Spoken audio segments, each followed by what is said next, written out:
Gunatam vitam Sadvetam Savadutam Parijana Sahitam Krishna Chaitanya Devam Shri Radha Krishna Padan Sahagana Lalita Shri Vishakam Vitamscha He Krishna Karuna Sindhu Dinabandhu Jagatpate Gopesha Gopika Kanta Radha Kanta Namostite Tapta Kanchana Gaurangi Radhe Vrindavaneshwari Vrishabhanu Sute Devi Pranamami Hari Priye Vanchakalpa Tarubhyascha Kripa Sindhubhya Evacha Patitanam Pavanebhyo Vaishnavebhyo Namo Namaha Jai Shri Krishna Chaitanya Prabhu Nityananda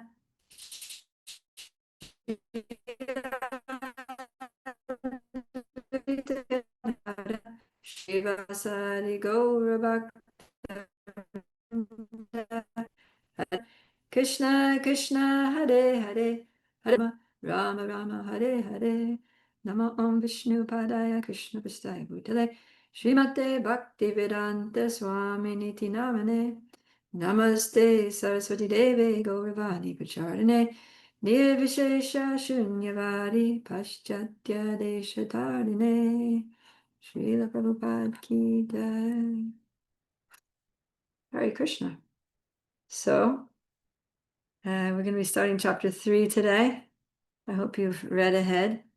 We'll hopefully cover up to text 26. So we've got quite a few verses to cover. So let's begin.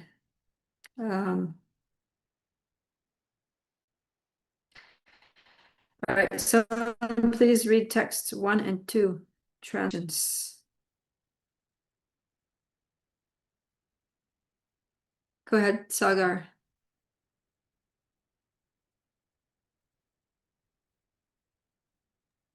Hare Krishna. Arjuna said, O Janardana, O Keshava, why do you want to engage me in this ghastly warfare if you think that intelligence is better than fruitive words? My intelligence is bewildered by your equivocal instructions. Therefore, please tell me decisively which will be most beneficial for me. Okay, thank you. Yeah, so equivocal means that it could go one way or it could go the other way, right? So Arjuna is not sure whether Krishna is really telling him to fight or whether telling him to just try to make peace, right? Because there was a lot in the last chapter. Last chapter ended, well, let's say it started with all those instructions about the soul. The soul can never be killed. The body's going to die anyway. So anyways, just fight, right? There's no need for lamentation. You're lamenting over what's not worthy of grief. Just fight and don't worry about it. But then towards the end of chapter 2, we were hearing all of those symptoms of a person in transcendental consciousness, and he's talking about, how to be peaceful, and how the person in transcendental consciousness is very equipoised. They're not bothered by victory or defeat. They don't mind if they lose something or win something. It's all the same. And then, for example, in text 70, he says, oh, if you're not disturbed by the desires that flow like rivers into the ocean, then you can be peaceful. And then in separate from desires, when you've given up all sense of proprietorship, then only you can be peaceful. So then Arjuna is starting to get confused, thinking, well, is Krishna telling me to fight? Or is he telling me to forget about my desire to have the rules of proprietorship, that we're supposed to be the heirs to the throne, and just be peaceful and just be equipoised and not be disturbed by these desires or things? Like, what is Krishna really telling me? So Arjuna, he sees that Krishna is being equivocal. He's saying one thing and then he's saying another thing, which seems to be the opposite. And he talks a lot about buddhi, right? He mentioned the word buddhi yoga, and things like that a lot at the end of, he talked about the Stita Di Muni, one who's intelligence is well situated.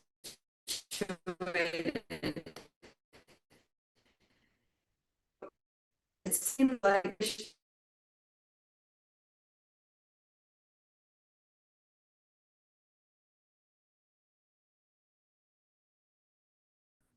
that's exactly what he says here. He says, Jayasi chet karmanaste mata buddhir janardana. He's saying you talked about buddhi, intelligence, and you seem to be saying that that's better than karma, action. So then why, Kim, means, why? What are your reasons for engaging me in this karmani gore, this very ghastly karma, or this very ghastly work of killing people? And I'm very confused. Someone needs to be muted there. Whoever's host, please mute DKTPPW.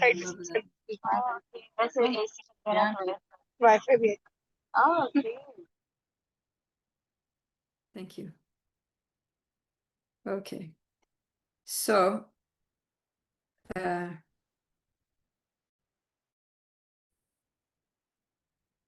yeah, so sometimes we receive instructions from a spiritual master or our authorities, or we might read something in the scriptures also that is unclear or that may appear to be contradictory, right? Somebody told me to do this, but they also said do that. How am I going to do both?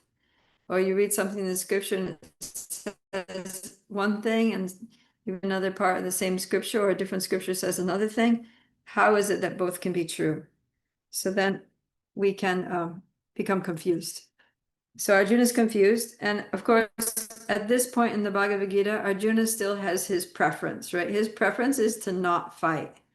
So sometimes if we get some contradictory instructions, what our tendency is that we'll just go with the instruction that we like, right? Oh, this devotee told me to do this, that devotee told me to do that. I'm going to do that because I like doing that and I don't like doing the other thing. So that's not the best, right? The best thing is to do what Arjuna is doing, is asking for clarity, right? I'm not just going to take advantage of the ambiguity here to do what I want, but I'm actually going to keep asking until it becomes very clear. So this is what he does. He asks Krishna. In text 2, he says, Tad ekam vada nishchita. He says, just tell me one thing. You seem to be telling me two different things. Just tell me one thing. Give me one clear instruction that I can just embrace and act accordingly. So now Krishna is going to make it very, very clear. So please read Krishna's answer in text. Can read 3 to 5.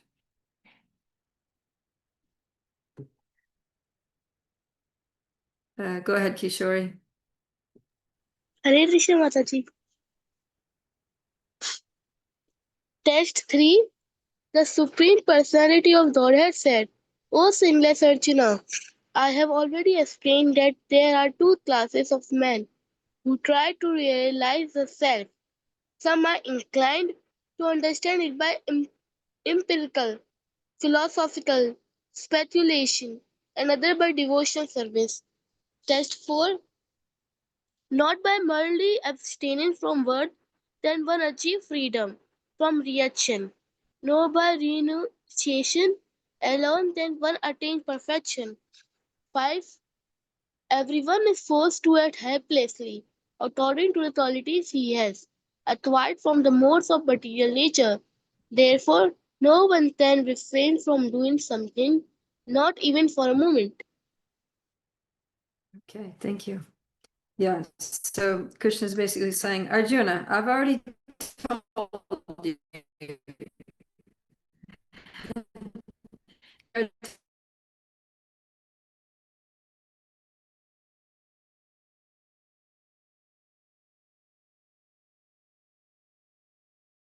Two different kinds of people who want to try to live a spiritual life. Those who try to understand God by philosophical speculation.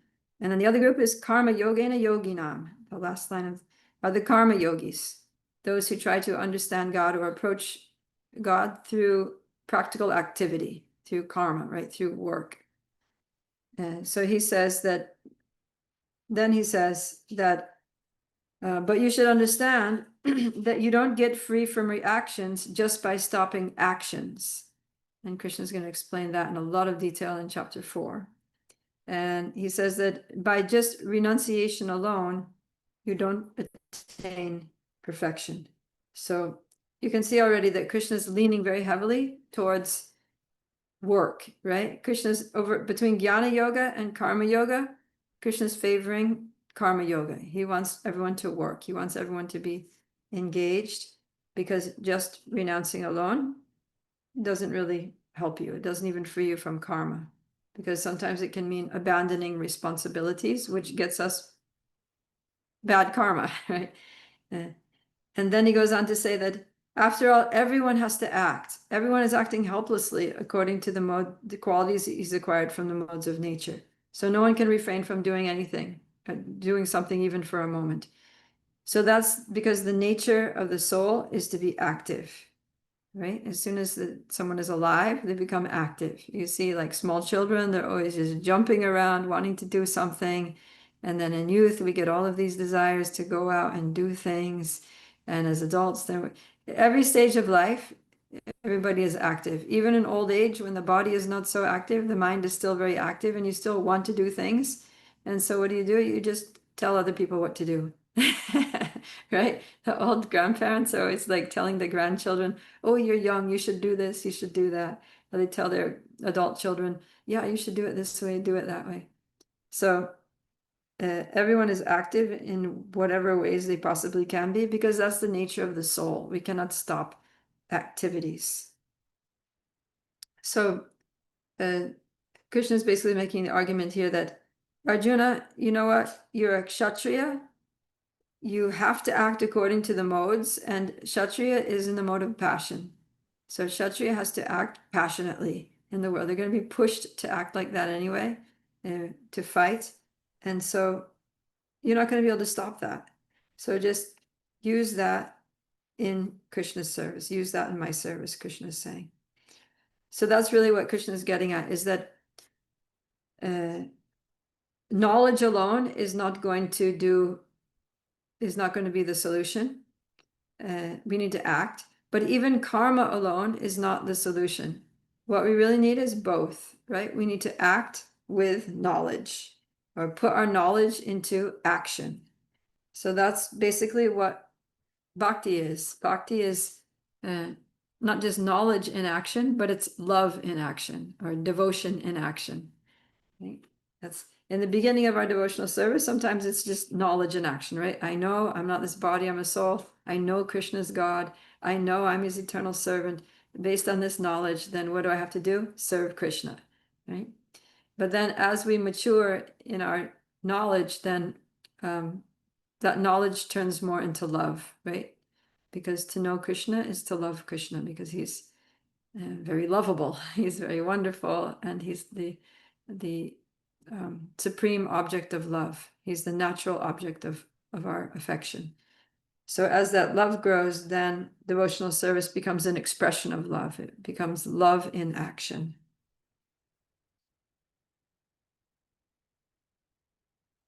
Okay.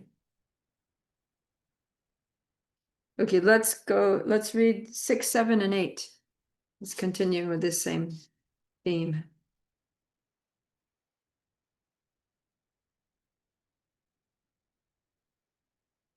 Ishvara. Hare Krishna.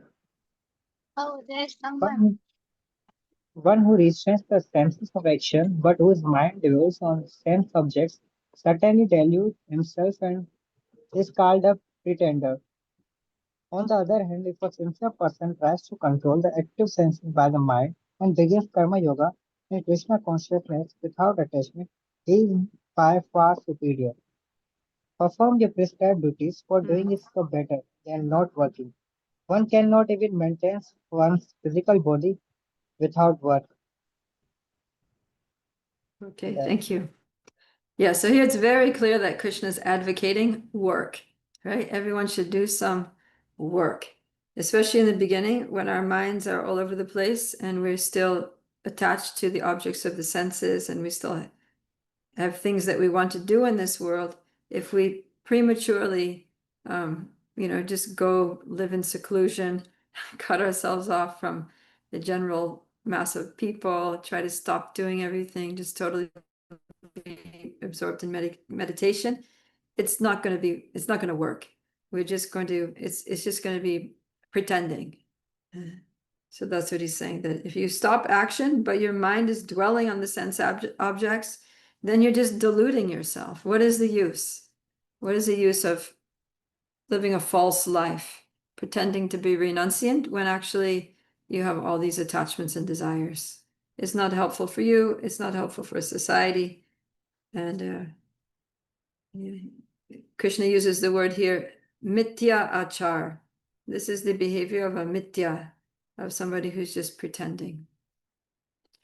And then at the end of text 7 purport, Srila Prabhupada says, a sincere sweeper in the street is far better than the charlatan meditator who meditates only for the sake of making a living. So, better to be sincere. So what does it mean to be sincere in our spiritual lives? It means to be very self-aware and honest about our level, right? Understand really where we're at now, what the situation is with our mind, what the situation is with our consciousness, situation of our heart, and act accordingly to that. If we try to do something which is on a higher level than we're actually situated, then what happens? We're going to fail. And just like if you take a child who's, in grade 4, and then you try to put him in grade 8, what's going to happen? He's going to fail because he's not ready for the grade 8 studies.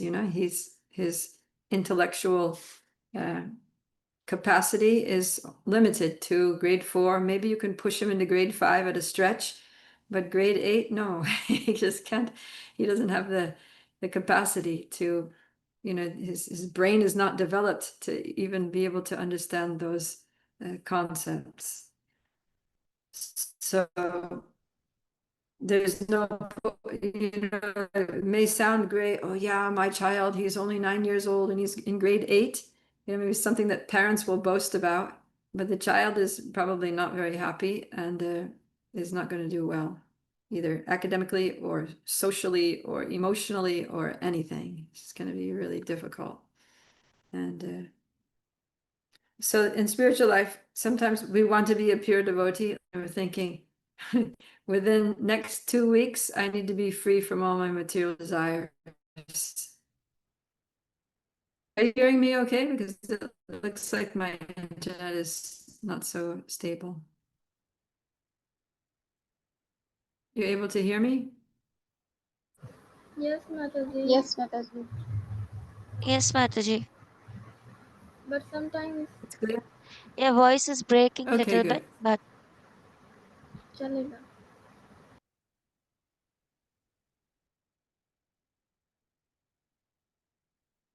Sometimes it breaks up. Okay, what to do? We're dependent on the technology here.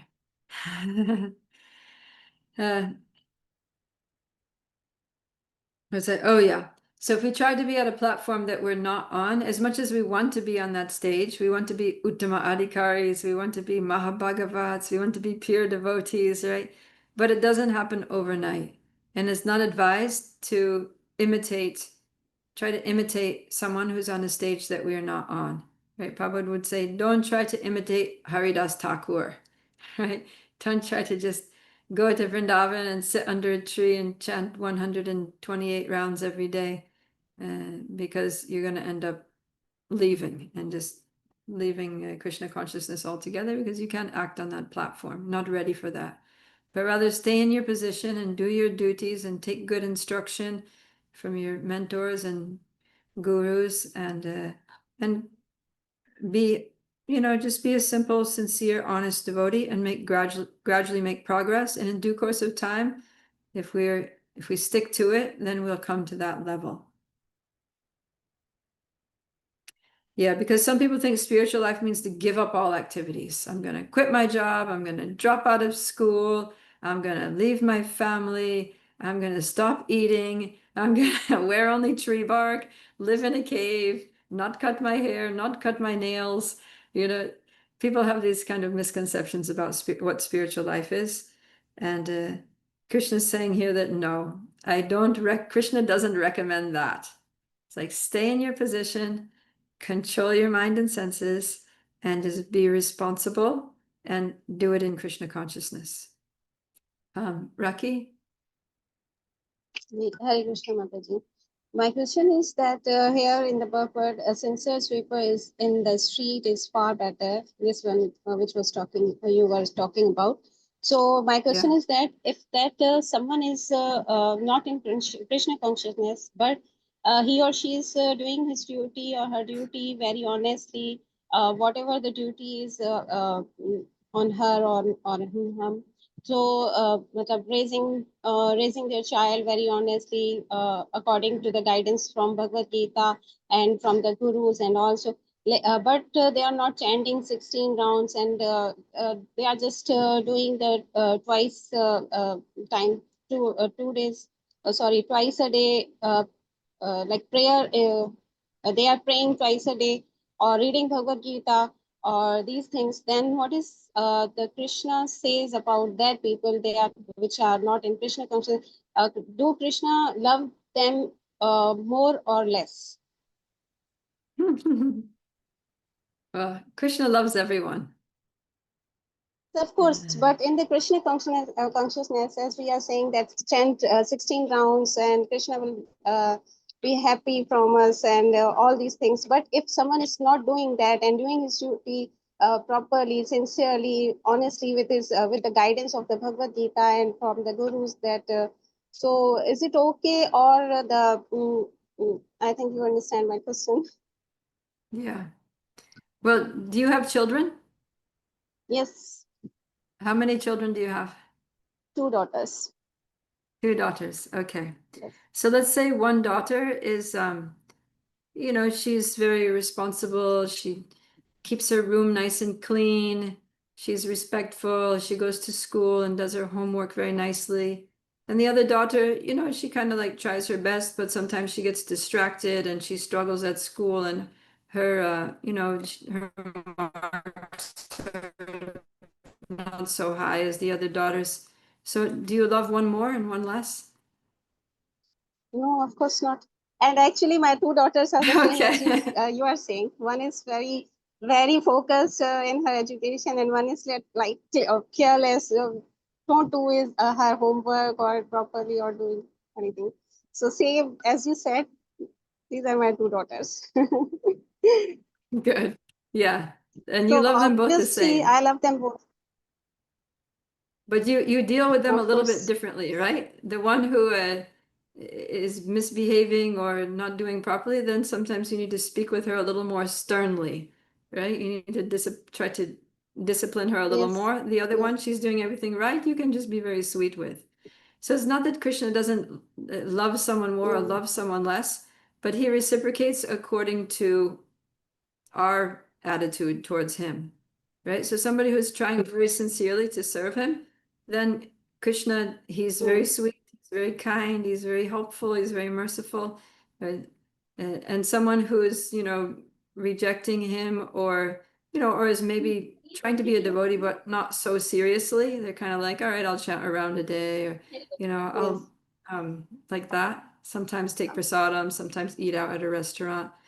So that Yes, person, I'm maybe like he that. has to give them, he That has to I'm give, like that person. Like I don't you're chant the second 16 one. rounds, and yeah, and sometimes it's missing. Sometimes I don't take prasadam, or like yes, I Okay. know my So fault. Krishna still loves you, but just that he's going to Yes, of course. sometimes discipline you. Yes, He's going to give you some hard lessons, more yes, of so course. than Then another sometimes person. it happens. I get, I mean, I get punished in some ways.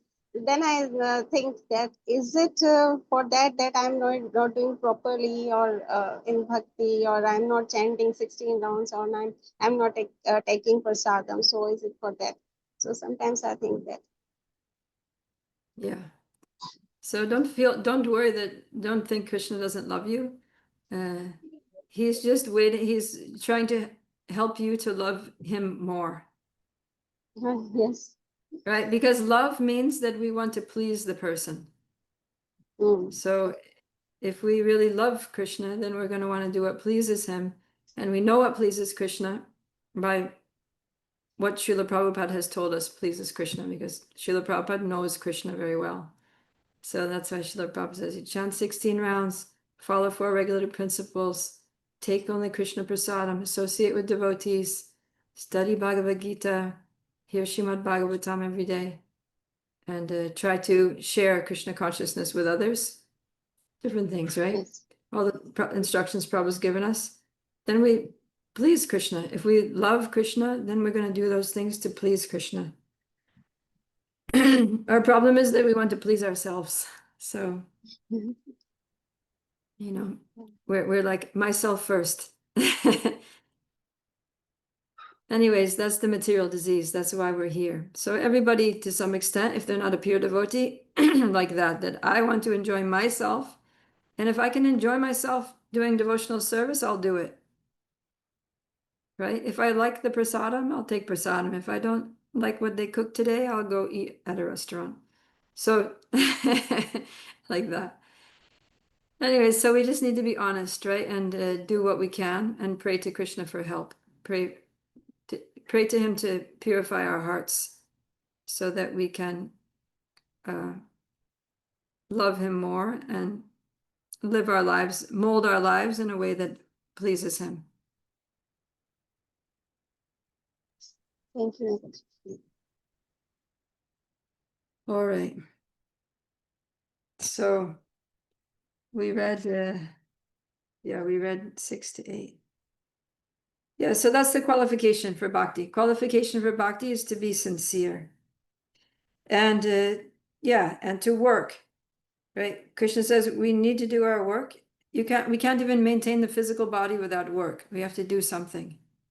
Either you have to work, at a job to earn money so that you can take care of your body. Or you need to, if you're a brahmachari in the temple, you need to do your service so that your temple authorities are happy with you, so you don't get kicked out of the ashram. And they'll go on feeding you. But somehow or other you have to work, either inside the temple or outside the temple or on your own or with your family. But we need to work to stay alive, basically, in this material world. Yes, Kishori.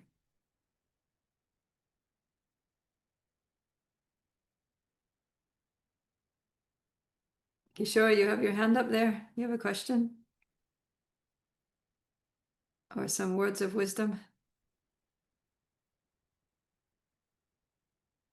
All right, I don't know what happened with Kishore.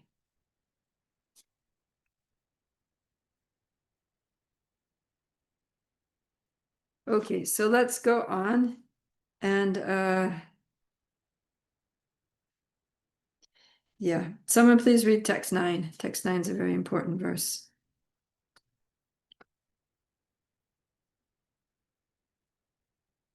Mataji, may I?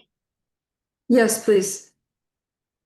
Text 9. Work done as a sacrifice for Vishnu has to be performed, otherwise work causes bondage in this material world. Therefore, O son of Kunti, perform your prescribed duties for satisfaction, and in that way you will always remain free from bondage.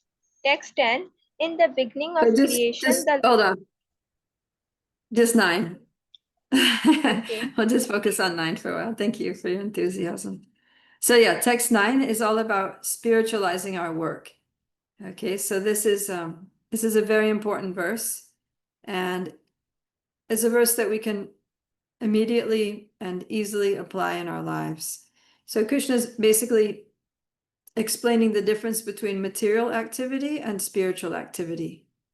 So material actions create reactions or karma.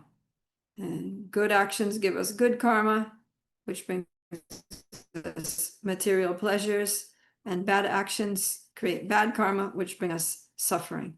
But any kind of karmic reaction binds us to this material existence. And so in that way, even good karma is bad. So someone might wonder, well, how is good karma bad? So if you think about, imagine there's a very introverted person, someone who's very shy, who doesn't like anyone to like look at them or, you know, put them in the spotlight or anything like that. Okay, so this shy person, let's say they're a teenager, that makes it even worse because teenagers who are shy, they're very self-conscious. They don't want anyone to put any undue attention on them. So this very shy person, they go to their high school graduation. Just a second, I can't even talk.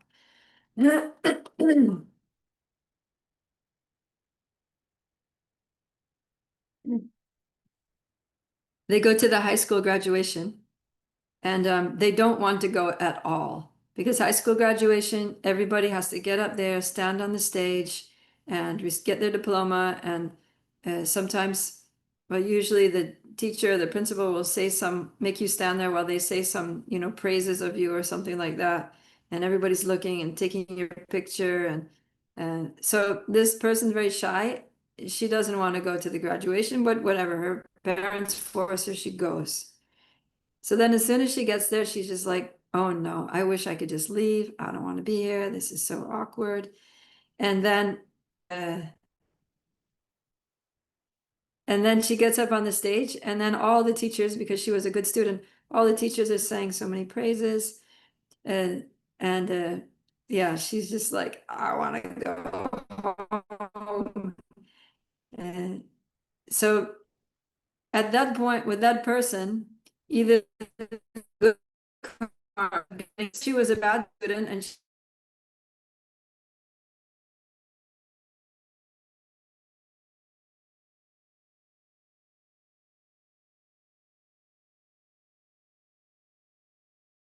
it's not a nice place for the soul. So whether people are being nice to us here or people are insulting us here, it doesn't matter. We're Hare Krishna, here. We don't want to Mataji. be here. Hare Your Krishna, voice Mataji. is not clear. Whether you're here in a beautiful body or whether you're here in an ugly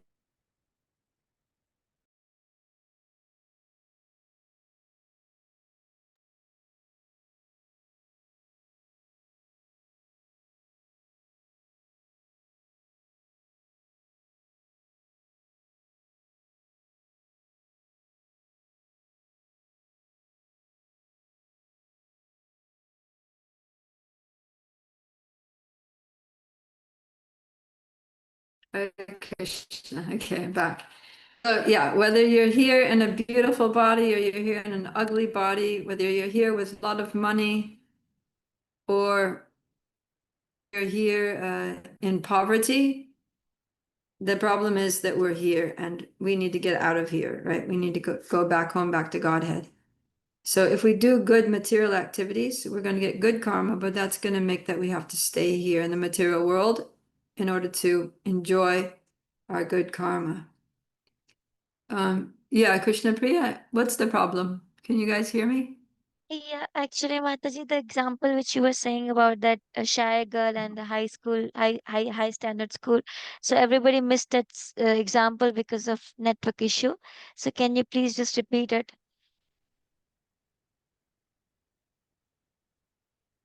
Am I audible to you, Mataji? Oh, okay. Okay, so I said there, imagine there's one girl and she's in high school and I can hear you.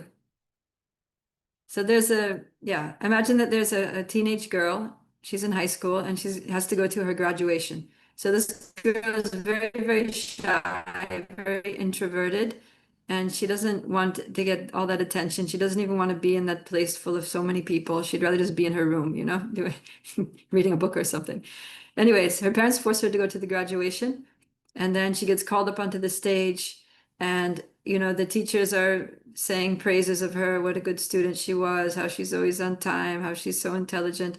And so that's her good karma, you know, that she did good at school and now she's getting the praises and she's getting the glory, she's getting her diploma, but she's suffering like anything because she doesn't want to be there in the first place. So even if they were criticizing her or saying, you know, she wasn't such a great student, or whether she's saying she's a good student, it doesn't matter because either way, she's uncomfortable because she doesn't want to be there. because this whole situation is awkward. So the same way our position in this material world is an awkward situation for the soul, right? We're not supposed to be here. The soul doesn't really want to be here. So whether we're having a good, getting praises here, or whether we're getting insulted here, it doesn't matter. We don't want to be here. So even any kind of karma, good or bad, prolongs our stay here in the material world. Okay. So, yeah. So the conclusion here is that any kind of material activity, whether it's sinful or pious, should be avoided. So then Krishna just said that the nature of the soul is to be active, but now we're seeing that, okay, we shouldn't do good things, right? We shouldn't do just mundane good things. So then, but we have to do something. So what to do? So the solution is spiritual acts. And this doesn't just mean, hearing and chanting and praying and going to the temple or going on pilgrimaging. Even going to school, doing your homework, maintaining your family, cleaning the house, taking your children to tuition or whatever, even taking care of physical body, right? Going to the doctor when you're sick or something like that.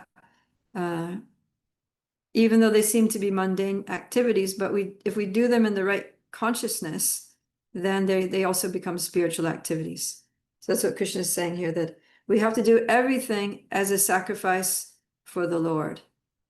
In other words, while you're at work, you think, I'm doing this job for the Lord. If you're at school, I'm doing this schoolwork for Krishna. And my house is Krishna's property. My family are all Krishna's children. And yeah, the money that I use from my work is Krishna's money, and everything is meant for Krishna's service. Even my own body is Krishna's property.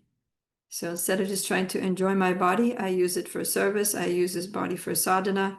I eat and bathe and sleep in order to keep my body healthy so that I can use it in Krishna's service because it's his, right? In the same way that we wash our car and clean the car and change the oil in the car and put gas in the car.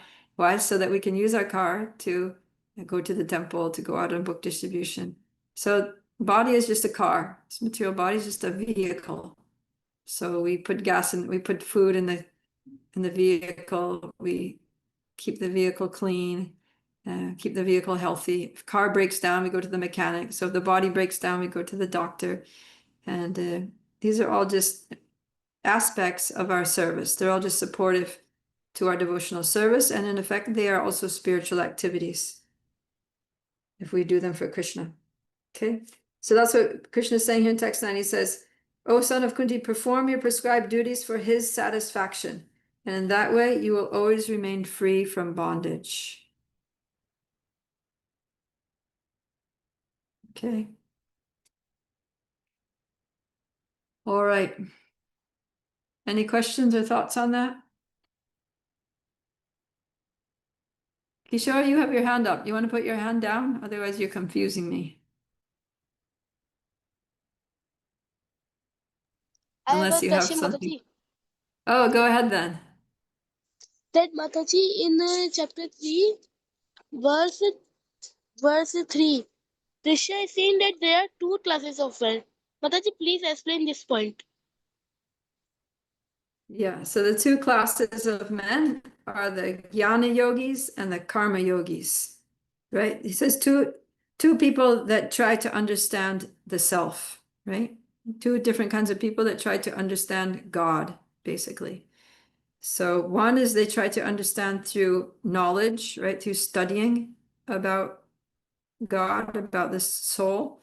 And the other, they try to understand God by working for him, by doing their duties according to Varna and Ashram and offering to the Lord, and trying to be a good, responsible person and waiting for God to reveal himself.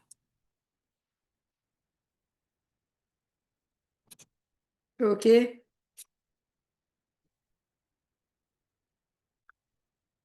All right then. So here in text 9, Krishna talks about sacrifice, right? He says, Yagyartat karmanon yatra. Do your work as a sacrifice, as a yagya. Yagya artat. Do it as a sacrifice for the Lord. And so now in the next few verses, Krishna is going to expand on this concept of sacrifice. What does sacrifice mean? How to do sacrifice? What is the result of sacrifice? So someone can read text 10 to 15. Please, Sunil. Hare Krishna. In the beginning of creation, the Lord of all creatures sent forth generation of men and demigods, along with sacrifice for Vishnu, and blessed them by saying, "Be thou happy by this yajna, because its performance will bestow you upon everything desirable for living happily and achieving liberation." Text 11, Krishna says, "The demigods, being pleased by sacrifices, will also please you, and thus by cooperation between men and demigods, prosperity will reign for all." Text 13, "The devotees of the Lord are released from all kinds of sins because they eat food which is offered first for sacrifice.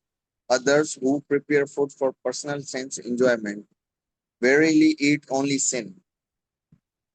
All living body subsist on food grains which are produced from rains. Rains are produced by performance of yajna, and yajna is born of prescribed duties." Text 15, "Regulated activities are prescribed in Vedas, and the Vedas are directly manifested from the Supreme Personality of Godhead. Consequently, the all-pervading transcendence is eternally situated in acts of sacrifice." Okay. So this is all about sacrifice. So this section shows that there's a universal cooperation between human beings and demigods and the Lord. So this process of sacrifice is a great science. And the Supreme Lord is Krishna, right? As we know, and Krishna is the ultimate source, and he's the controller of everything. But then Krishna delegates certain tasks of maintenance of the universe to the demigods. So we have, Surya Dev, who's in charge of the movements of the sun. We have Chandra Dev, who takes care of the moon. We have Vayu, who takes care of the wind. We have Lord Indra, who takes care of the rain. We have Lord Brahma, who takes care of the secondary creation of the cosmos. We have Lord Shiva, who takes care of the destruction at the end of the end of the time of annihilation. So these are all the demigods have their roles in Krishna's cosmic administration. They're like cosmic bureaucrats. They're Krishna's agents. Okay. And there are around 33 million different demigods we hear. So there's so many different demigods, and each of them are in charge of some aspect of the universal management. These demigods are all superior to us human beings in terms of birth, at least, but they're inferior to Krishna. They're all inferior to Krishna. Krishna is the Lord of the demigods, and these Krishna is the one who he worked themselves into that position by being pious humans, right? So humans who are pious, who prove themselves to be reliable servants of the Lord, but who have some material desires for power, for opulence, and like that. Then they become demigods. The Lord says, okay, you want to serve me, but you also want a powerful position. You also want money. You want beauty and happiness and enjoyment. Fine.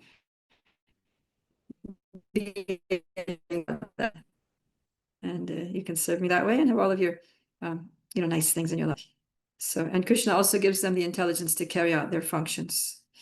So many people, especially in the Vedic tradition, many people like to worship the demigods directly. Krishna says such people are not very intelligent.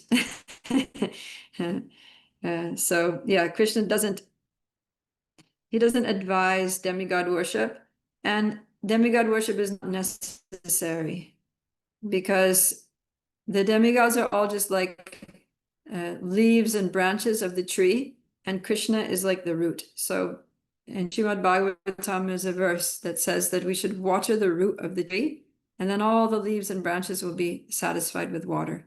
But if we try to pour water on each and every leaf, one problem with that is it's going to be very difficult because there's so many leaves on the tree. What if you miss one or two? And the other problem is that even if you put water on every leaf, the leaf can't absorb the water that way. It's just going to drip off or dry, right? Because plants don't absorb water through the leaf. They absorb water only through the root and then through the system inside the tree. The water gets transported to the leaf, and that's the only way the leaf can get water. So if we worship the demigods aren't actually even that happy with our worship.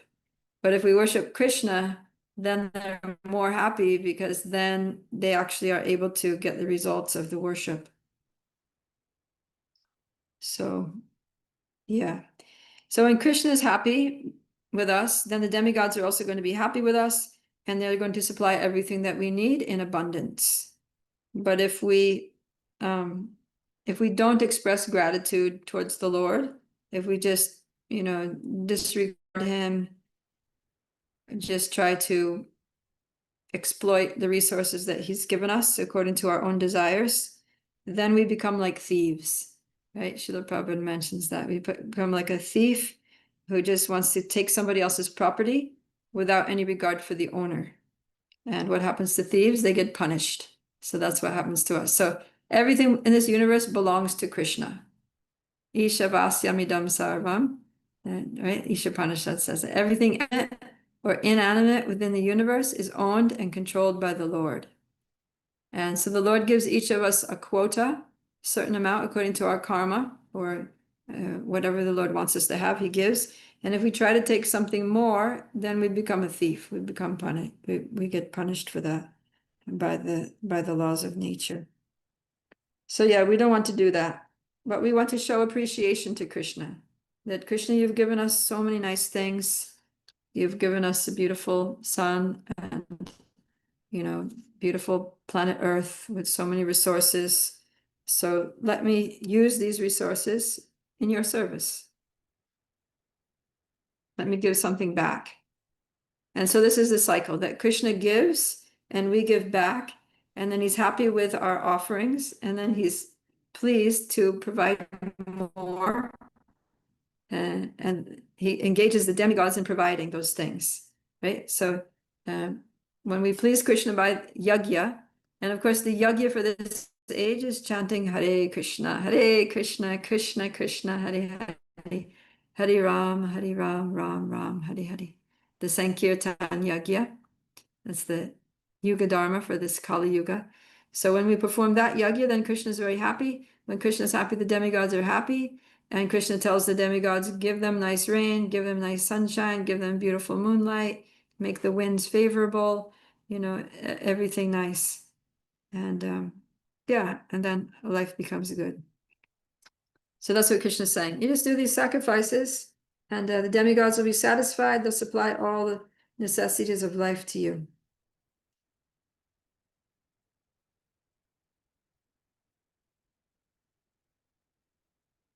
Okay. Mataji, And then yes. Mataji, what are 5 yagyas, Pancha Mahayagyas, which are mentioned in Hari this Priya book? Radha, I heard you. What's that? For ordinary man, at least 5 yagyas. Which are 5 yagyas which are mentioned here? Pancha Mahayagya are necessary. Oh, Pancha Mahayagya. Yeah, this Pancha Mahayagya is, I remember hearing, I don't remember it off the top of my head now, but this is more like Karma Kanda practices for householders. But Srila Prabhupada didn't teach us to do that. Instead, he told us just focus on Sankirtan Yagya.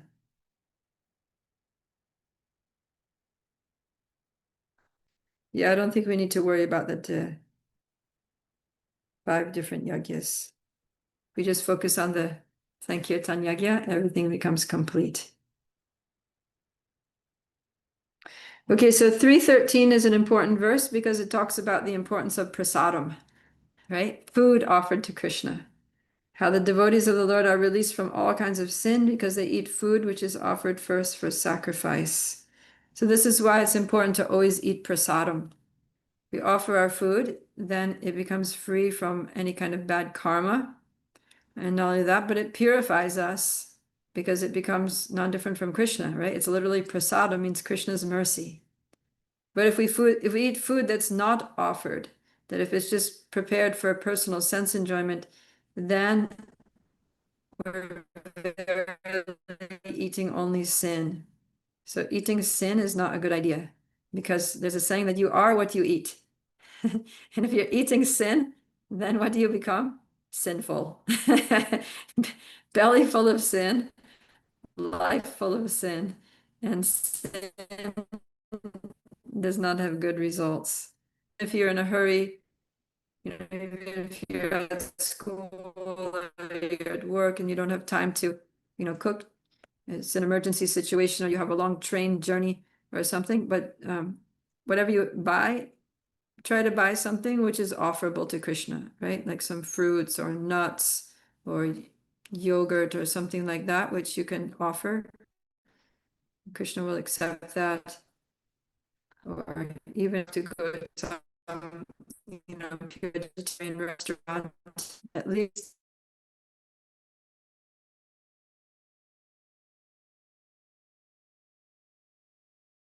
The choice, and I'm very hungry. But really, the best thing is to try to. Oh, not clear. No, I don't know what to do about this.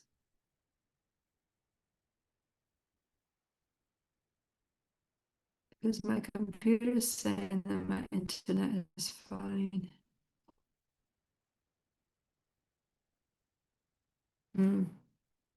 Sorry, seems to be a bad internet day. Not much I can do about it. Anyways, yeah, we need to take prasadam to keep ourselves pure and to keep ourselves, from getting punished for being a thief. Because everything is Krishna. So if we just take something, then we get punished for that, right? Thieves get punished by the government. And so if we steal from Krishna, then he's also going to punish us. But of course, we don't want to offer food to Krishna just because we're afraid of getting punished.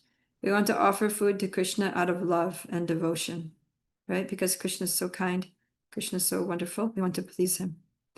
So, for example, let's say there's a husband and wife, and the husband buys a box of sweets for his wife, right? Let's say it's her birthday. So he goes out to some nice sweet shop and he gets a whole box of her favorite sweets and he takes them home and he hands it to her. And then she opens the box.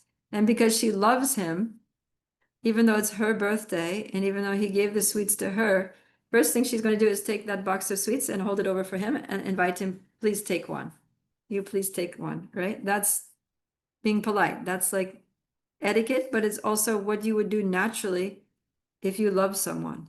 So no one's forcing her to do it. She's not doing it out of fear. And she's not just doing it as a matter of social etiquette, but she wants him to be happy. She wants him to enjoy the sweets because she loves him. It's just a simple act of love. But imagine he gives her the box of sweets and she just takes it and she says, thank you very much. And then she goes to her room and closes the door and sits there and eats all the sweets by herself. That's not going to be very good for their relationship, right? Even though he gave her the sweets, they're hers. So technically she could do that, right? Oh, thank you. These are for me. Great. I'm going to go eat them. So she, in one sense, has a right to do that. But yeah, it's not the best thing, right? So so the same thing is that Krishna gives us everything in this world. He gives us all the different fruits and vegetables, gives it to us freely. Here you go.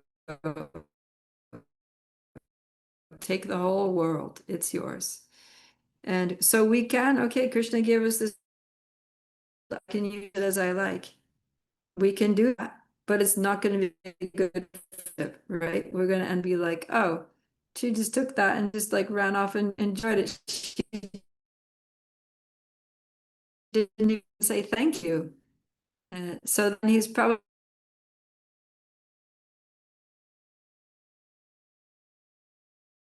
given us, and we think, oh, this is so nice. Krishna's so merciful to give me this. Please, Krishna, you enjoy first. I've made this offering, everything's so wonderful. You take first, because I want to express my thanks to you for giving me all these things. You have the first bite, and then after you take, then I'll take. So that's just a natural loving gesture. Right? Yeah. So in the world, because so many people are not offering things back to Krishna, they're just taking and taking and taking and exploiting the earth, basically. And then what happens is that the Lord stops supplying, and we get scarcity. There's, lack of rainfall in some places, or there's, global warming. There's all these things that affect production of food, and then there becomes famine and shortage, and yeah, we become the Lord. So we really just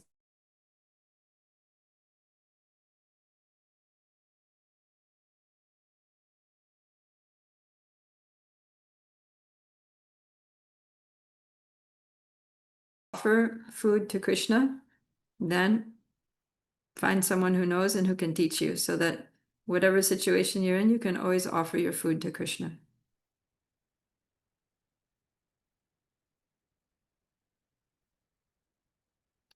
Okay, any questions about prasadam?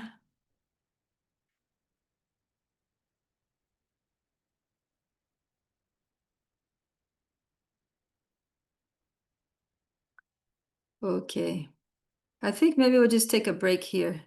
Let's take a 5-minute break, and I'm going to try to see if I can get a better internet connection going. Okay? All Okay, right, Mataji. so we'll see you in 5 minutes.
Hare Krishna.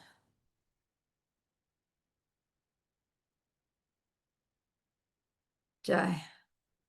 I have a more beautiful background here. And I'm in the library. I think the modem internet router is in this room, so it should be better now. Oh, Simal, you have a question? Yes, Mataji. If we are offering a food to Krishna, which is not sattvic, even though we can't offer him non-sattvic food, but instead of offering him, if we pray offering Mahaprasad offering prayers, is it do prayers before taking the non-sattvic prasad or non-sattvic food, not called to be prasad? Well, the thing is that the prasadam prayers are saying basically, this body is a lump of ignorance, and the senses are a network of paths leading to death. And out of all the senses, the tongue is the most difficult to control. But Krishna, you're so kind that you've given us this prasadam so that we can control our tongues by taking only prasadam and being happy and not getting any bad karma. And thank you very much. I love you, Krishna. You're so kind. So, but the thing is that if we're not taking prasadam, then, the whole prayer is basically like expressing our appreciation to the Lord for giving us his prasadam so that we can eat happily, maintain our bodies happily, and get purified and be his devotees. But if we're not taking prasadam, then it becomes more of a song of lamentation. Oh Krishna, I'm so unfortunate that I'm not able to take your prasadam. Please save me.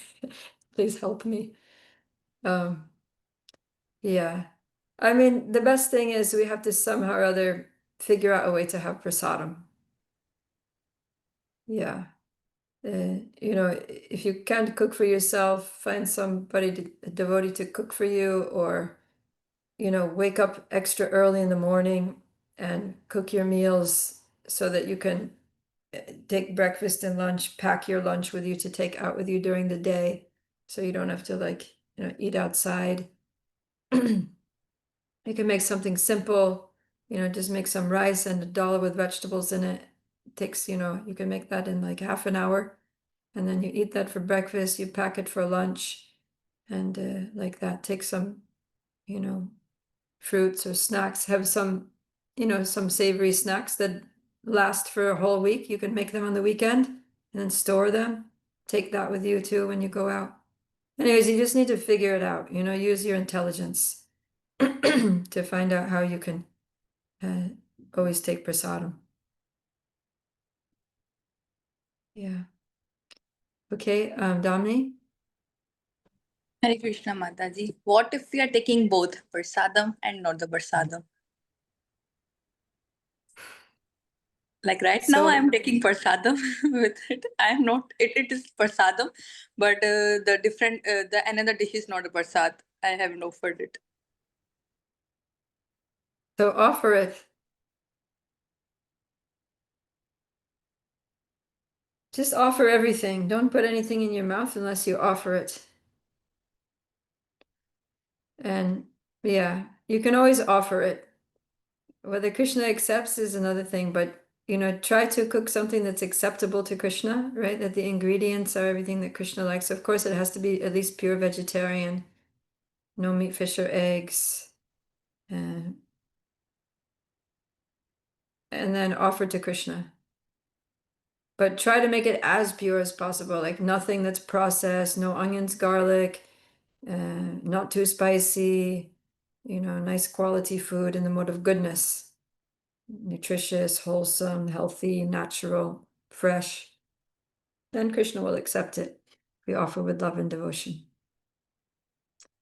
Daya. Hare Krishna Mataji. Mataji, what if we are in university and there we are taking anything which is like there it is not possible to offer. We are taking it without offering. So is that it is not considered as prasadam. There we have no option to offer it. Then in that situation. You mean like you're living in a hostel or something and you don't have way to No, cook for yourself?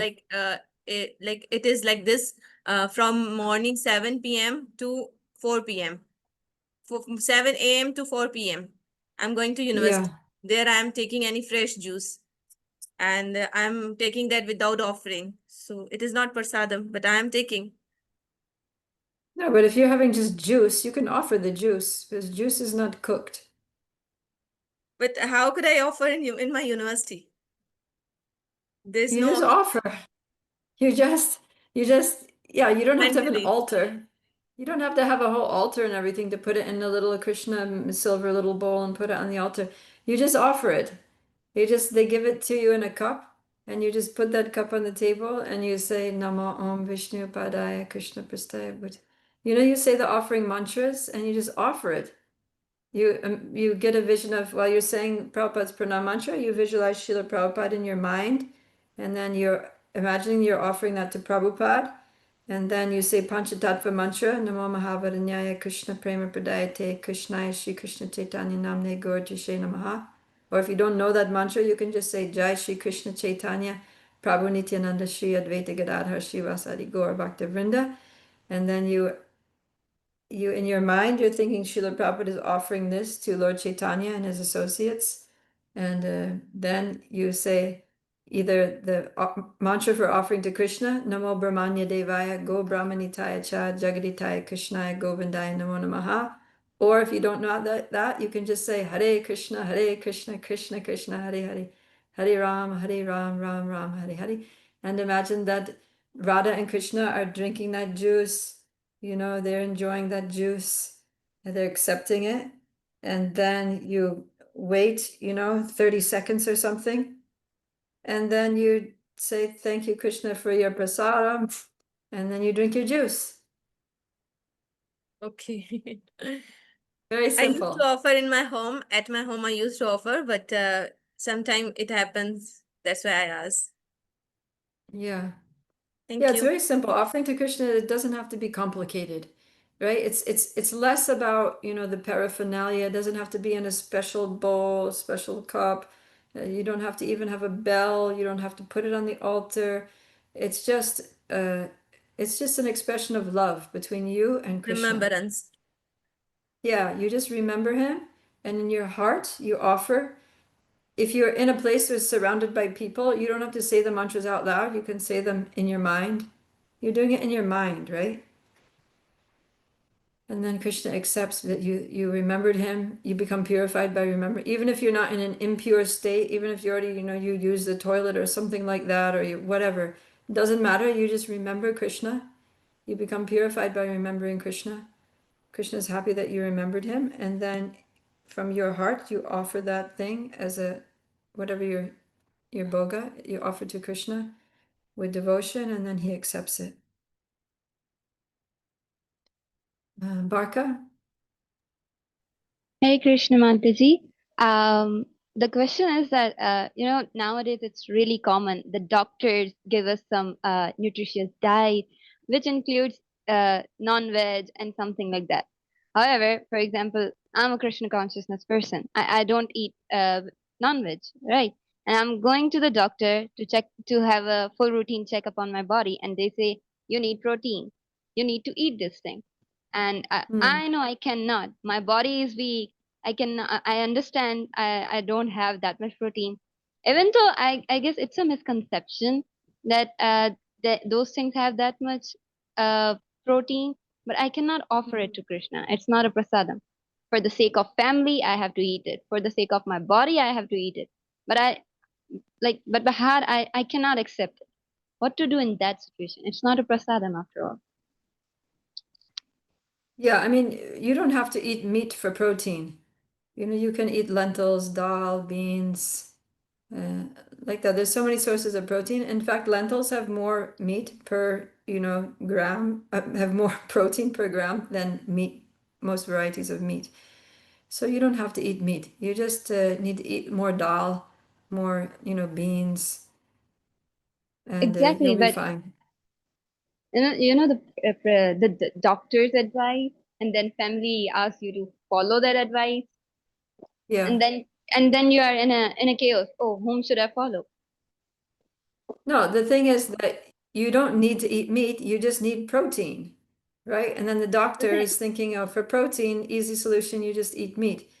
So you just tell your parents that I can get enough protein by eating these other things. So that's what I'm going to eat. That's it. And you can also tell your doctor, sorry, doctor, I'm a strict vegetarian. I can't eat meat. What are some vegetarian alternatives to get the amount of protein that I need? Nowadays, also, you can get protein supplements. You get some protein powder, you put that into your milk, stir it up, drink it. You know? You have that in Pakistan? Yeah. Like Yes. bodybuilders, they have these protein powders so they can get muscles at the gym. You just get one of those or something. I know sometimes they're a little expensive, but better, just take dal. Dal is a very good source of protein. You'll be fine with that. Okay. All right. So, what else do we have here? Yeah, so in the text 14 purport, Prabhupada is saying that he goes on talking about food, right? He says that all living beings, all living bodies subsist on food grains, which are produced from rain. Rain is produced from yagya, and yagya is born of prescribed duties. So he's saying basically, if you do your duty and you offer that, you do it as a sacrifice to the Lord, you do it as an offering to the Lord, then the Lord will be happy, demigods will be happy, rains will come. From rains, we get food grains, and with those food grains, we can maintain our bodies. So he's basically explaining what he said previously, that you can't even maintain your body without work.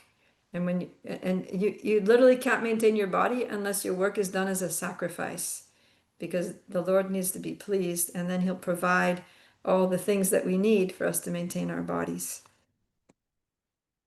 And then see, Krishna, Prabhupada writes something very nice here, that he says, let's see, I'm reading from around the middle of the purport to first paragraph of chapter 14. He says, the devotees of the Lord who are in Krishna consciousness offer food to Krishna and then eat, a process which nourishes the body spiritually. By such action, not only are past sinful reactions in the body vanquished, but the body becomes immunized to all contaminations of material nature. So when we take prasadam, it frees us from all of past sinful reactions. It frees us from past karma, and it immunizes us against basically against Maya. It becomes like a vaccination against Maya. So he says, when there is an epidemic disease, an antiseptic vaccine protects a person from the attack of such an epidemic. Similarly, food offered to Lord Vishnu and then taken by us makes us sufficiently resistant to material affection, and one who is accustomed to this practice is called a devotee of the Lord. Therefore, a person in Krishna consciousness who eats only food offered to Krishna can counteract all reactions of past material infections, which are impediments to the progress of self-realization. So you see, it's very powerful taking prasadam. Just by taking food offered nicely to Krishna, we can get free from our past karma, all of our past sinful reactions, and we can also make ourselves immune to any further contamination by the modes of material nature, any further sinful reactions that might come to us for anything.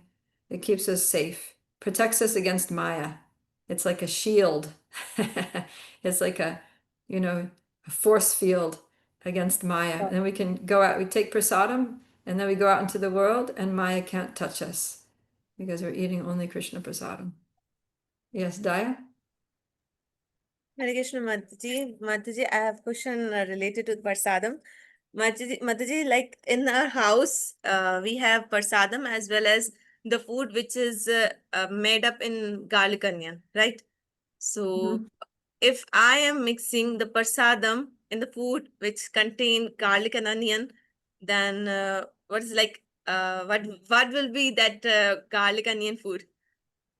It will be considered as prasadam, or like my intention is that my whole family is not taking that without garlic onion food. Then I offer food without garlic onion, but whole family is not in Krishna consciousness. They used to Right. eat. Oh, I see. So you want to give them, you want to make their food into prasadam. Yes, but I know they don't take prasadam because they don't like food without garlic onion. So I Right. used So to you take a add, little bit, you yes, put a I little used bit to of your food in their mix food, mix it prasadam in up. their foods. Yeah. You're very So, merciful. So, yeah, I mean, you can do that. I mean, for yourself, you take only prasadam, but yes, for I other only people, take yeah, you prasadam, but I can used to sneak a do little this trick. prasadam in there. So my Yeah, question is that garlic onion food will be considered as I know not prasadam, but it will be like a purified, or it'll be better than it was before. It's an improvement. Yeah. it will be 50 Yeah, 50. something like that. Yeah, they'll get some benefit for sure. Okay, we should move on. We can spend all day talking about prasadam, devotee's favorite topic. So let's go to someone please read 16 to 21. Mataji, may I? Mataji, may I? Let's have Shobha.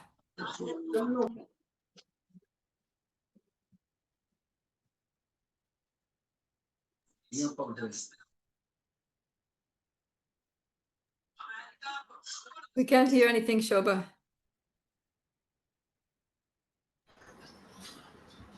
Am I audible? Yes, now you're good. My dear Arjuna, one who does not follow in human life the cycle of sacrifice thus established by the Vedas certainly leads a life full of sin. Living only for the satisfaction of the senses, such a person lives in man. How much? Till 21.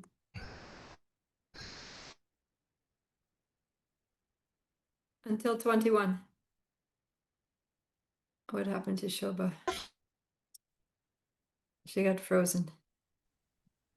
Should I Okay, continue? Jatin. Yeah, continue, please. But for one who takes pleasure in the self, whose human life is one of self-realization, and who is satisfied in the self only, fully satiated, for him there is no duty. Text 18. A self-realized man has no purpose to fulfill the discharge of God, my internet.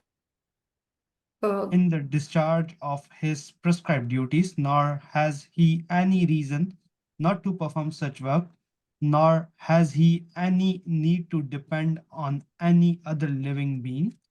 Text 19.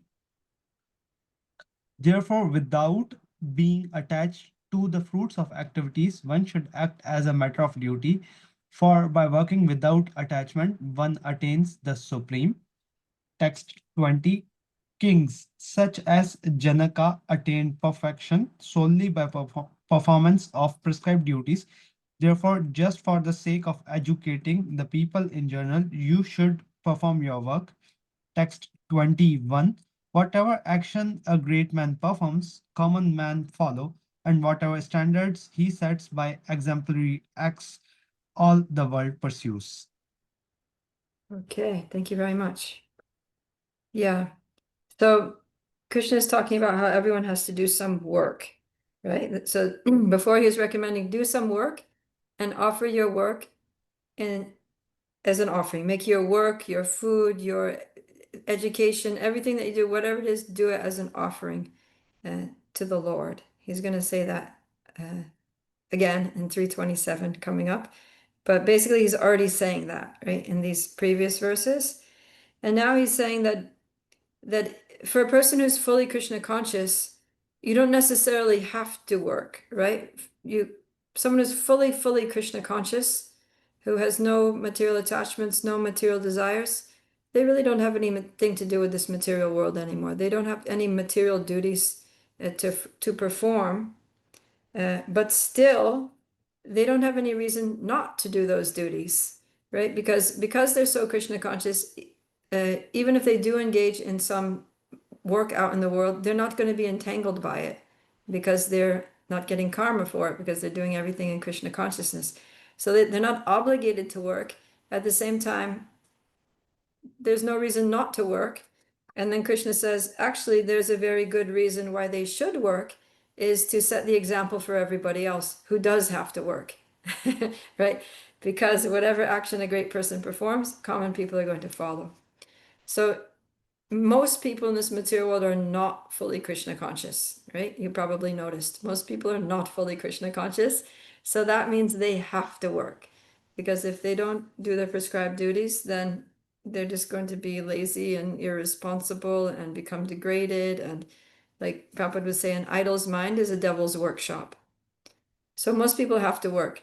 So then if you have some great person who's respected, who's, influential in society, who's seen as a, a great spiritual leader, and they're sitting around doing nothing, or apparently nothing, then other people think, oh, that person does nothing. Why should I work? They don't work. I'm not going to work either. So Krishna is telling Arjuna here that, no, go ahead and do your work, because then people will look up to you. Because see, Arjuna, he's a member of the royal family, right? He's a person in the government, and his brother is going to be the king, and so everyone is looking at what is the king doing, right? Everyone's looking, what is the prime minister doing? What is the president of the country doing? And if they're just lazing around, then everybody thinks, oh, then I shouldn't work. But if they're working very diligently, doing their duties, being responsible, being vigilant, protecting the citizens, providing everything that the citizens need, then they're inspired. Oh, the king is working really hard. He's making a lot of positive changes. I'm also going to do my work, make my contribution, support the country, right? And so Krishna gives examples too. He says kings like Janaka. So Janaka Maharaj is the father of Sita Devi. Kings such as Janaka, they attain perfection just by doing their duties. So just for the sake of educating the people in general, do your work. So this is all about being an exemplary leader. So we have to remember that maybe, some of you are leaders in certain respects. Maybe if you're parents, or if you're, the head of your class at school, or if you're the head of some club, or you have some leadership responsibility at your temple, or you're a manager in your company that you work for, just know that people are looking at you as an example. And whatever example you set, that's what they're going to follow. So, like parents, you tell your children, oh, you shouldn't do that. That's not good for you. But then they see you doing it. So then, they're not going to follow your instruction. They're going to follow your example. And that's just natural.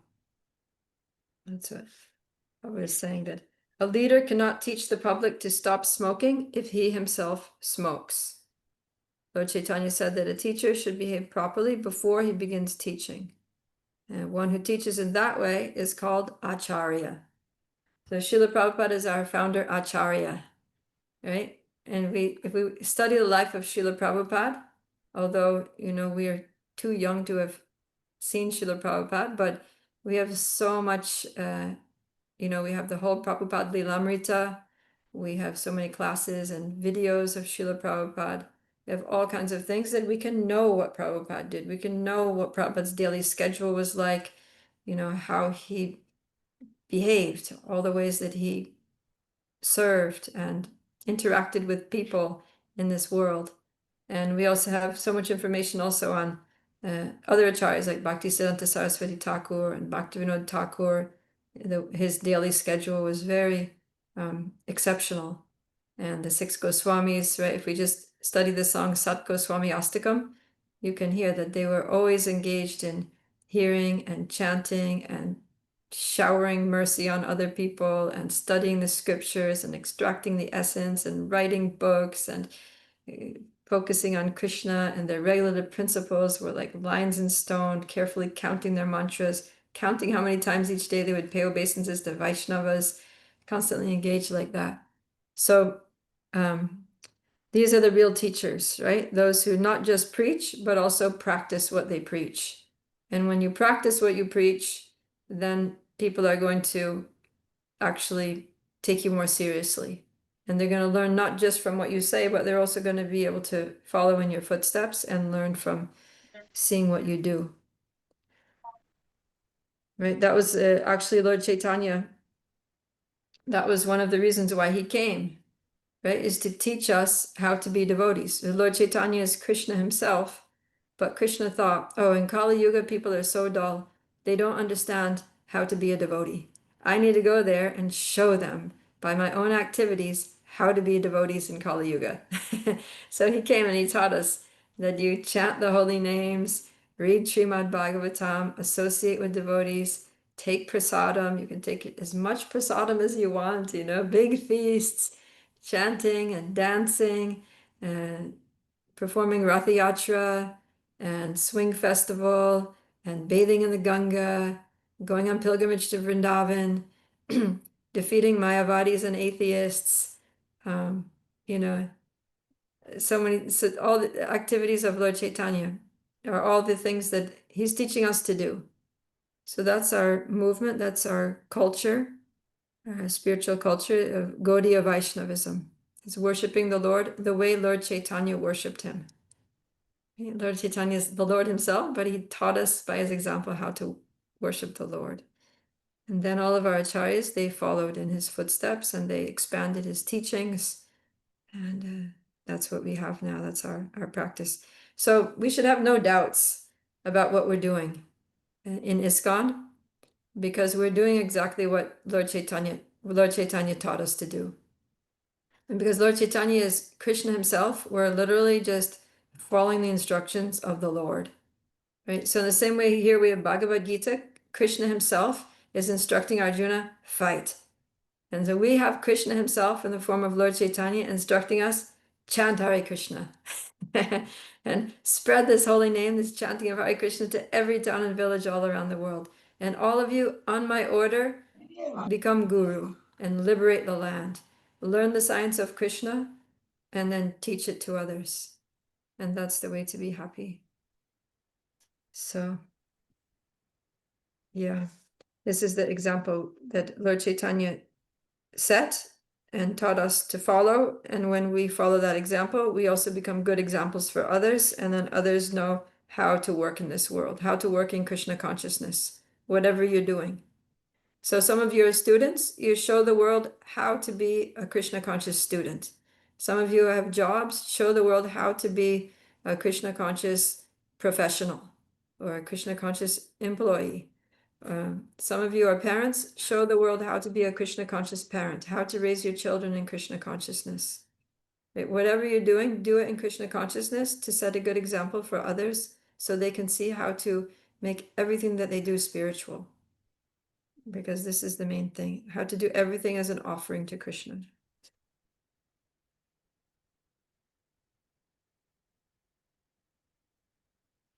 Okay. And that way we can all be leaders. And now Krishna is going to say that he has nothing to do, but even he does his duties. Even Krishna works.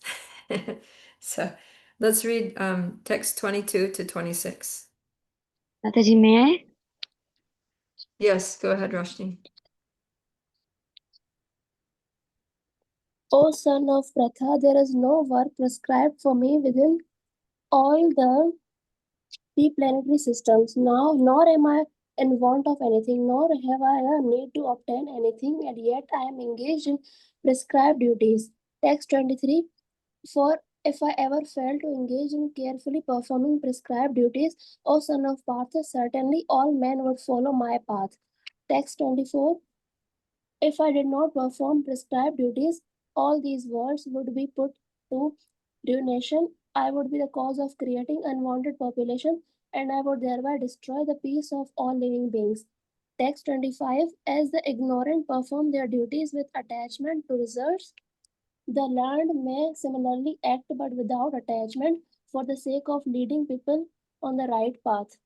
Text 26. So as not to disturb the minds of ignorant men attached to the fruitive results of prescribed duties, a learned person should not induce them to stop work. Rather, by working in the spirit of devotion, he should engage them in all sorts of activities for the gradual development of Krishna consciousness.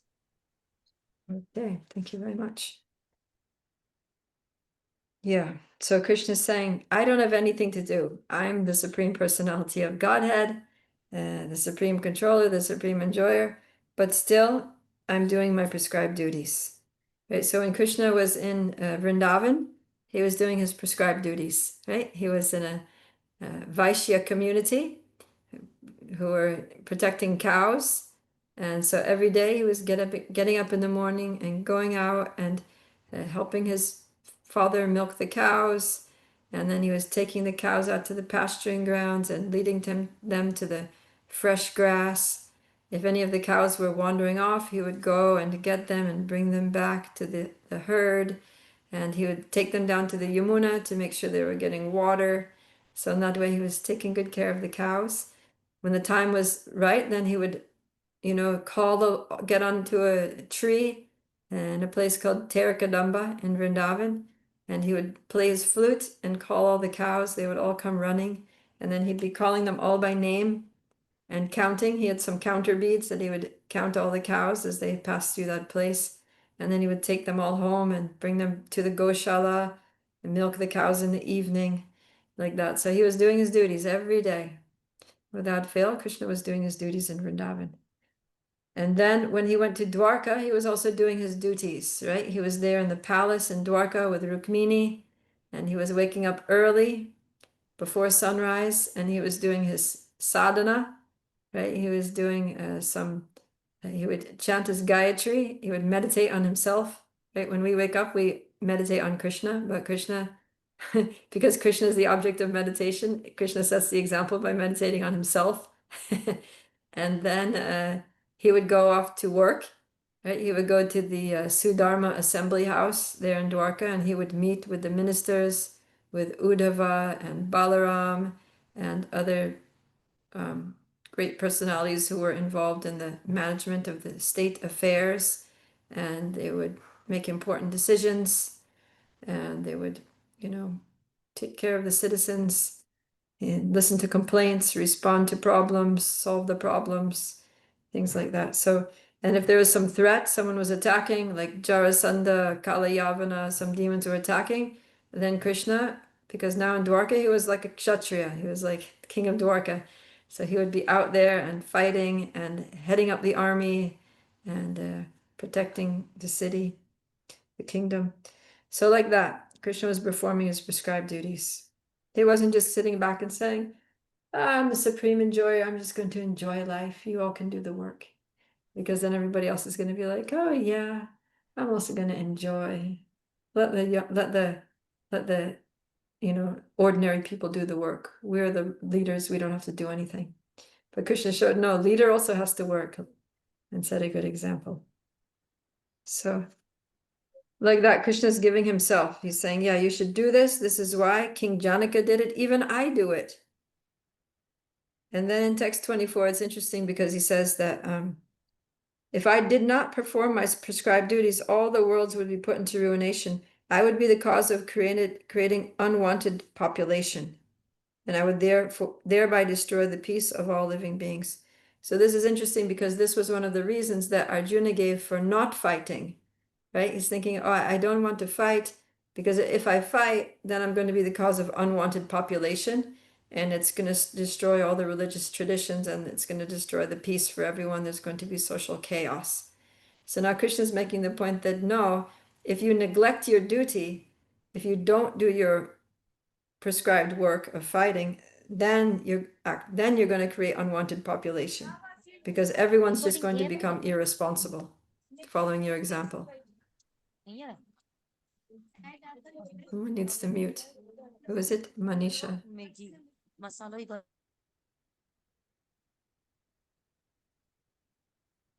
Okay, thank you.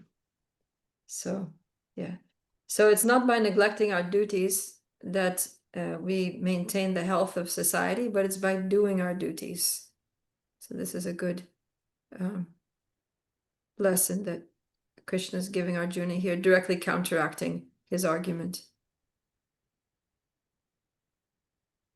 So then Prabhupada makes the point in that purport to text 24 that we have to follow in the footsteps of the Lord, but remember that we cannot imitate him. So there are some things that Krishna did that we should follow his example, but there are some things that he did that we can't follow his example. Right? For example, Krishna was also dancing with all the gopis in the middle of the night. So we can't do that kind of thing. Krishna was stealing butter from people's houses. We can't do that. So we have to know what we can imitate, what we can't imitate. And Prabhupada says, we cannot imitate the Lord by lifting Govardhan Hill. So we shouldn't imitate some of the other things. We can't drink poison like Lord Shiva. So then we also should not be smoking bidis. Prabhupada would always say that. Yeah. So, but the good thing is that Lord Chaitanya, because Lord Chaitanya came as a devotee, and also Srila Prabhupada was our founder Acharya. So we can imitate, those are the examples that we can actually imitate, because Krishna came as the Lord, whereas Lord Chaitanya came as a devotee. So we can imitate Lord Chaitanya, we can imitate Srila Prabhupada. Of course, imitation has not imitation in the sense of just pretending to be exactly the way they are, but following in the footsteps, following what they have taught us and the example that they've set for us, not artificially thinking that we're on their level.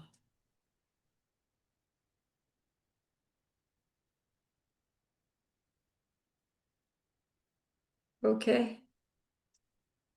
Any questions about this? About work? Prescribed duties?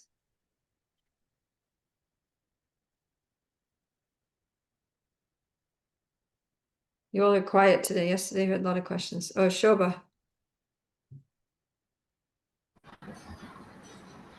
Hare Krishna Mataji. Haribo. In Purport 24, there is a line in the end. There are so many incarnations of God without the power of the Supreme Godhead. Please, can you elaborate this? Can you please explain this? Yeah, see, Srila Prabhupada, he put the word incarnations in quotation marks. He put incarnations, right? So that means like so-called incarnations. So these are people who are not actually incarnations of the Lord, but they claim to be incarnations, right? He says there are some pseudo devotees. Pseudo means false. The pseudo devotees of Lord Krishna who prefer to imitate the Lord in his Rasa Lila or dance of love, forgetting their inability to lift Govardhan Hill. It is best, therefore, that one not try to imitate the powerful, but simply follow their instructions. Nor should one try to occupy their posts without qualification. There are so many incarnations. He's talking about these bogus people who claim to be incarnations, but they're actually not incarnations. So they don't have the power of the Supreme Personality of Godhead. Is that clear? Prabhupada said in India there's a so-called incarnation of God on every street corner. Everybody's sitting there all dressed up, in robes, with a long beard, and claiming to be an incarnation of God and wanting everyone to worship them. But these people can't do much. Even if they have some mystic powers, they can produce some ash in their hand, or they can, they can read someone's mind or something like that. But they don't have the powers of the Lord. They can't lift Govardhan Hill. They can't drink an ocean of poison.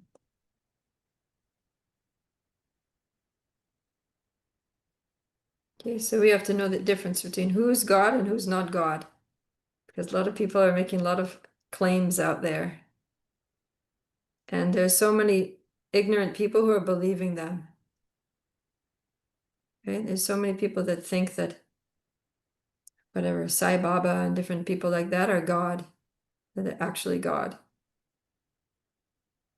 It's because they can do some magic tricks.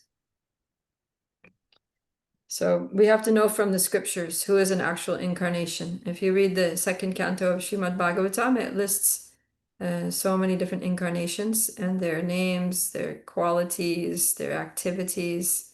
So those are the incarnations that we can worship. We don't need to accept others. apart from those. Krishna Priya? Hare Krishna Mataji, I have a question regarding what you have said and the verse. Krishna says here in verse 24 that if I did not perform prescribed duties, all these worlds would be put to ruination. So my question is that yes, we understand that Krishna lifted the Govardhan hill and he did so many other pastimes which prove that he is a god, because nobody can lift the Govardhan Parbat and Govardhan uh, hill. So we understand it, but according to the youth, uh, they usually focus on that Rasa Leela part. So they isn't like it is not that because Krishna performed that Leela, which is like for like the ignorant people think that it is not necessary for a god to perform that kind of Leela. So is that Leela not ruin the youth? So I hope you got my question. Yeah, I understand.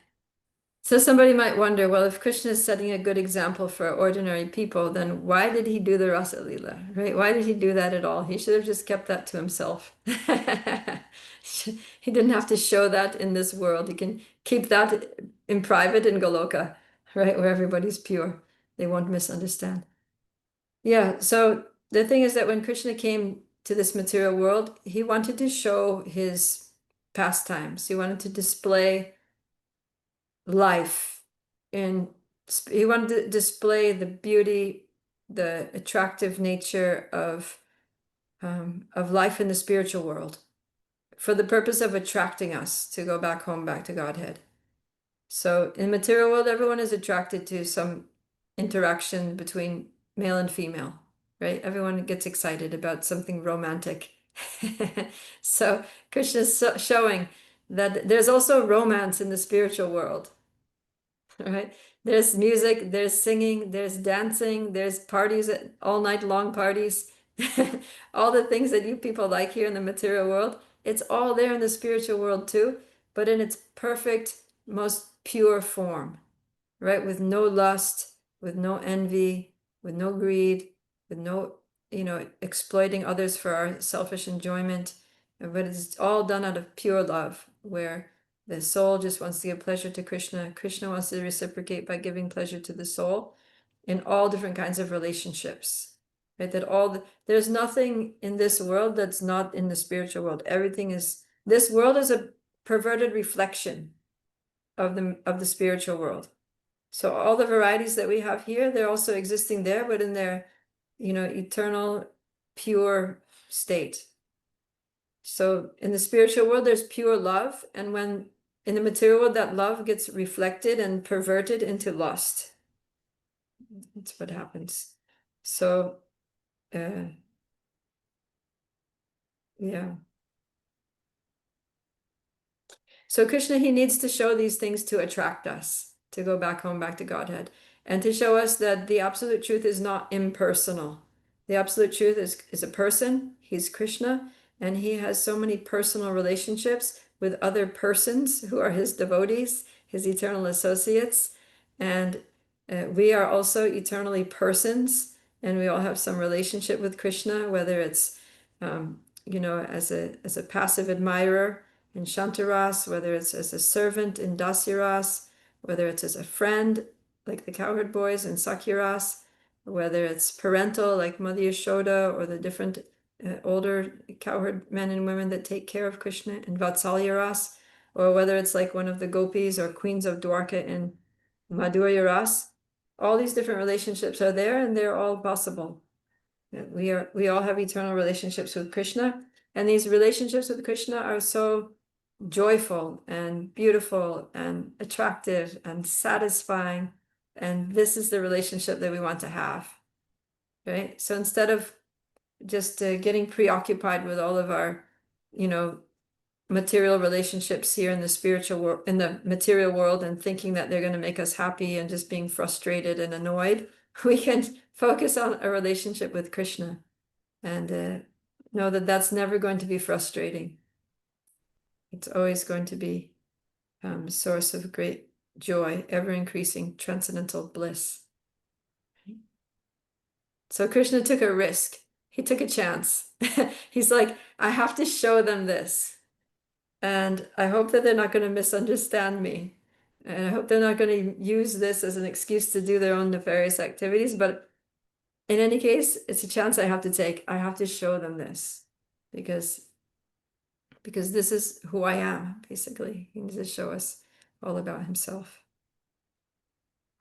And that's why the acharyas are very careful, right? Whenever they're explaining the rasa dance, Krishna's Rasa Leela, the 5 chapters of the Bhagavatam that deal with that, they're always very, very careful to explain that actually, you know, this is on the platform of pure love, that all these gopis that Krishna's dancing with, they're his own energies, right? It's not like he's exploiting another soul. These are all expansions of himself. And they all are there because they want to serve him in that way. They serve Krishna by dancing with Krishna. They serve Krishna by, you know, holding his hand and walking along the Yamuna in the moonlight. You know, that's their service. That's the service they want to offer. And Krishna's happy to accept it. I like that. Thank you so much, Okay. Mataji. All right. Kishori? See, Mataji, that I have question in chapter 3, verse 16. There is a word, that word chatram. So, Mataji, I heard from a devotee that there are maybe 6 type of chatra. So, Mataji, there are 6 type of chatra. Yeah, how many chatra? Or what are they? Chakram.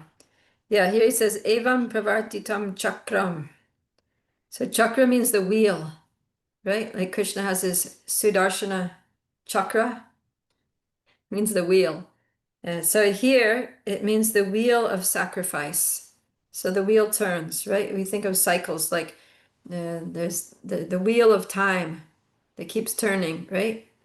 Winter, spring, summer, fall, winter, spring, summer, fall, winter, spring, summer, fall, like that keeps turning around. So this wheel is the wheel of sacrifice. That's that I offer my work as a sacrifice to the Lord. The Lord offers back all the things that I need to live in this world. And then I take those things that I used to live in this world and I offer them back to Him. And then He offers me more things that I can go on living in this world. And then I offer those things back to Him. And so like that, it keeps going round and round and round. But as soon as I don't offer things back to Krishna, then He doesn't provide so much. Then there's becomes scarcity. I don't have all the things that I need. There's some shortage. So then I'm not, and then I'm like, okay, well, then I offer less, then it becomes less and less. So like that, it's a reciprocation. It's a wheel of reciprocation. So Krishna says that if one who does not follow in human life the cycle of sacrifice leaves a life of sin. In other words, they break the cycle. So anyone who breaks this cycle, that's a sinful thing. And everybody has to suffer for it.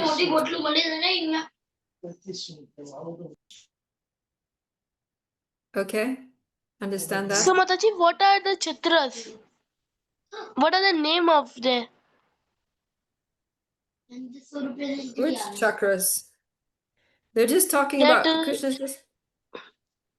Oh, you're talking about chakras like in the body? Like chakra yoga? Chatra Yoga. Which chakras are you talking about? That I heard from a devotee that there are maybe 6 type of. No, Mataji, what are they? 6 type of chatra. Yeah, so there's something called Sat Chakra Yoga. There's like the root chakra at the base of the spine, and then there's chakra in the belly region, and chakra in the heart, chakra in the neck, chakra in the mouth, like that.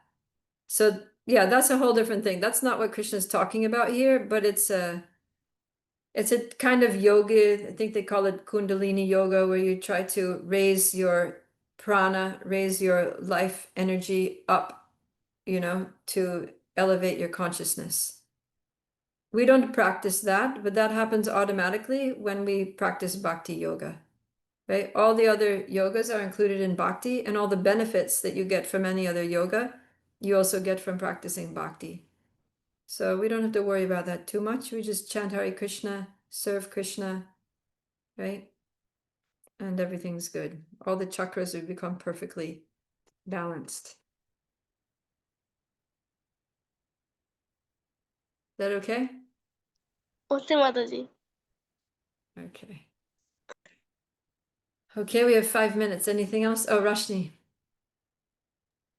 Hare Krishna Mataji, I have a question from the verse 2.72 in which Srila Prabhupada is saying that if we want, we can become Krishna conscious within a second, or it can take us millions of births.